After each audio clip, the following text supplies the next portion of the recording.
our system, everything that we're doing in education and prisons, and is about to feed back on her view on how it ought to work going forward, which could be wonderful, but it's also quite scary because I think you don't know where it's going to go. Exactly, yeah. Because let's face it, we did build our prisons. Prisons originally were built to keep people away, yes, and as punishment. Absolutely. And now we're starting to look at that and say, actually, that didn't really work when they were built in Victorian times. It was because we put people in prison because we didn't know what else to do with them. Yeah, it's easy. Yeah, it's really easy to put them behind a wall, shut the door. Yeah, job done. We can forget about that now. They're not going to bother society.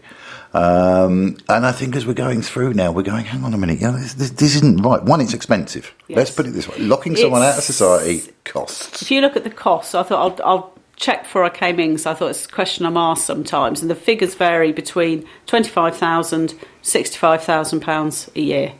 That's a massive amount to keep one inmate in. To keep one inmate in prison for a year. Yeah. Where actually, if you can rehabilitate him, put him out in the community, one, he won't be committing crime, he or she won't be committing crime. They'll be a part of their community. They'll be paying taxes. They'll be looking after their families. It's a no-brainer. Yeah, it's an absolute no-brainer, isn't it? It'd be lovely to say one day, maybe society will reach a point where we can say, you know what, we don't need prisons anymore. Obviously not for you. Yeah, that's fine. I'll find someone else to. You'll be wandering down the road going, oh. No, I'll be very happily out of a job then. But we have an interesting attitude in this country where we automatically look negatively at people with a criminal record.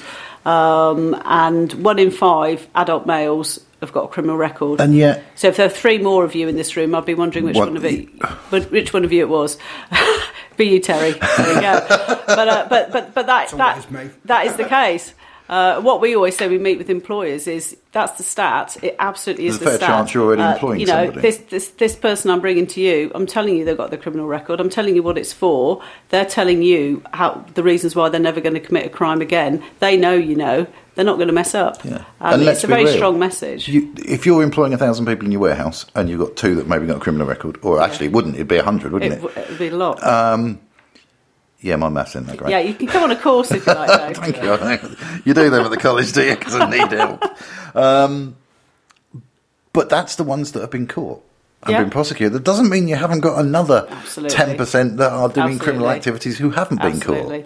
Whereas you will find that most guys have probably been in for. You will have your persistent offenders. Going back to where I lost my train of thought earlier. Well done. You'll have a number of people that will just come in for a one-off crime, and within quite a short period of time they'll be sitting there thinking, "Why on earth have I done this? Oh God, blah blah blah."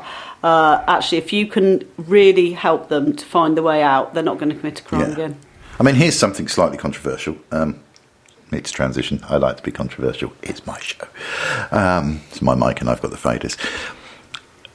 As you say, we have a habit of putting people in prison, and that's it. They're gone, they're done, and looking negative at it. In a lot of cases, I wouldn't like to say how many, but society, us, the ones that aren't in prison, have contributed to the situation that has led that person to offend in the first place. On some level, we're all, we're all responsible for each other, and sometimes I'm struggling to get back to sometimes society doesn't necessarily. If somebody had picked up that student when they were struggling at school and said, "Actually, do you know what? Let me give you an extra 10 minutes of my time." Well, you could change everything. The first time I walked into a prison, I kind of cut my teeth, so to speak, at Bullingdon Prison, which is out near Bicester. And I started there as a part-time lecturer, and I remember the first time I walked in and I was petrified. I thought, oh my God, I'm going to walk into a room full of prisoners. Oh my God, am I safe? I'm a woman, am I safe? And I walked in, and then you kind of talk to guys, and you think, actually, to be perfectly honest, there, but for the grace of God, go I, because I could have taken a different route, and they're not scary, and actually they're also not even terribly good at being criminals, because they've been caught. Absolutely. And that there is a significant number of them have addiction problems, be it drugs, be it alcohol. A horrendous number have mental health problems and should not be in prison, but there's nowhere else for them to go. So you do have some, what I would call, really hard criminals, and we deal with those as well. We have prisons where they are, but a lot of people say at a prison such as Bullingdon, where I was, where you have people coming in from the courts and people coming in for short sentences, there are a lot of issues that are potentially contributing to them being in there. Down on their luck as much as they still made the wrong decision, and they still need to be punished for making the wrong decision. But what's the best way to get them through that? Is not always prison, where they're going to spend possibly 20 hours every day with other and it's possible people of the same nature. If you're easily led, or maybe not necessarily so easily led, it's quite possible to come into the prison system as a minor offender, and if you like, be picked up by one of the hardened criminals and actually go out having served your apprenticeship, and that's something that clearly you're working against. Yeah. I mean, I'm really impressed, and I've learned so much, which is great. I love it. I think we need to give everybody a chance, and we need to look at the social circumstances. Of course, you've probably got people in there that no one's ever given them the time of day. We had a lovely circumstance, though it's not Milton Keynes, our prison down in Winchester, which is a really big sort of prison with a very high turnover of guys, and we had the High Sheriff of Hampshire came in to visit, and she went to visit one of the guys just before Christmas, and then came in again just a week ago and saw the same guy, and came to feedback to us about it was fantastic the change that had happened in his attitude, in his approach, and his feedback to her was it was the support from the teaching staff that had spent time with him, given him confidence, helped him to develop his skills, that had just made all the difference to what he'd done. Seeing him as a person. Yeah, absolutely. And you really do see those changes an awful lot. And we celebrate that. We have, celebration events throughout the year where we'll bring them up on stage, we'll award them certificates. We have a newsletter that's on we have regular stories on the Milton Keynes College website. So if anybody out there wants to go and have a look, I brought a whole load put a whole load in a packet and forgot to bring them with me, Dave. I call that age, but they're all on the website if you want to have a look, and it's all fantastic good news stories about how these guys have made either really big or just really small achievements, and also we celebrate the staff. Our staff are just such a fantastic bunch of people. I can see that because I think it was one of your staff members that I first contacted via Twitter, and then it's kind of gone boom, and to say she nearly had my hand off is an understatement. She was like, yes, let's do this. I'd love at some point down the line, maybe we'll get one of your past students in here. You never know, absolutely. Do you? Well, we get our students come out. We had a big celebration event up at college in December where we were talking about some of the challenges and successes of teaching maths and English to students, because teaching maths and English to anybody is not easy. No, English is not a simple language. Teaching it to guys in prison who aren't very enthusiastic is difficult. So we had a big day to celebrate and discuss some of the ways we do it, and we had some of our guys from one of the open prisons who had been through it, who came down and joined in on that, and that's fantastic. We, as often as we can, the guys from the open prisons where you can get them out on temporary release, we get them out. And I have done an interview with a rival radio station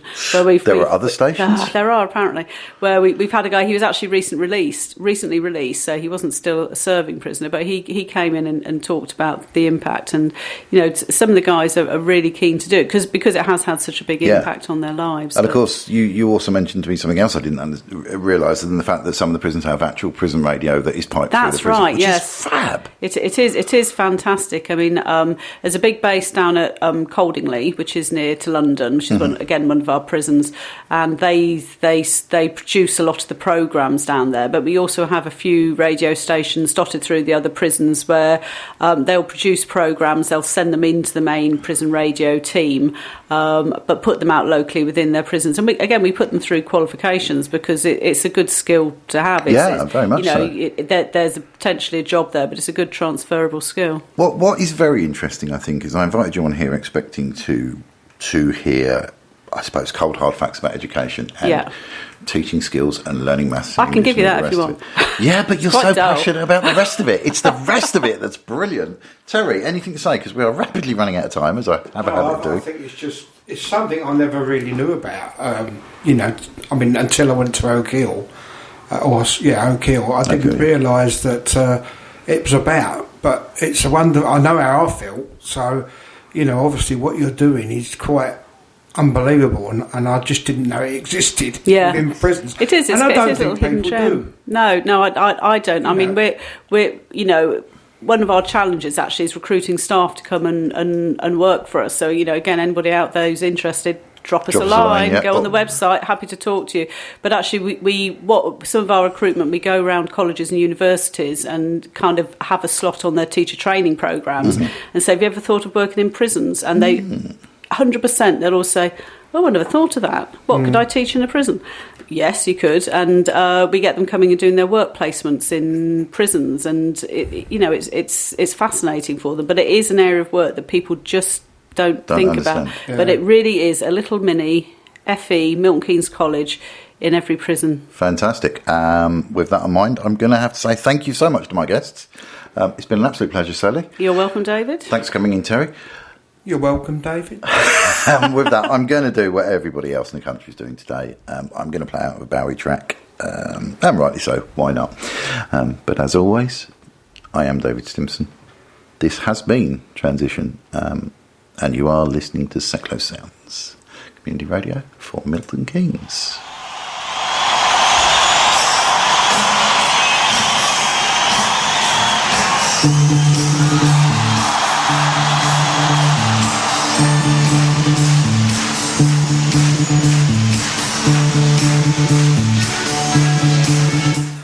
He's here again. Are you the perfect antidote to screaming? Sean has arrived in the studio, looking flustered. Drive time coming up after this.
Proudly sponsors Seclo Sounds. MK Pulse is Milton Keynes' local magazine, bringing helpful information on food, health, fashion, money, travel, culture and much more to 84,000 people every month. Plus news, views and what's on from around the city.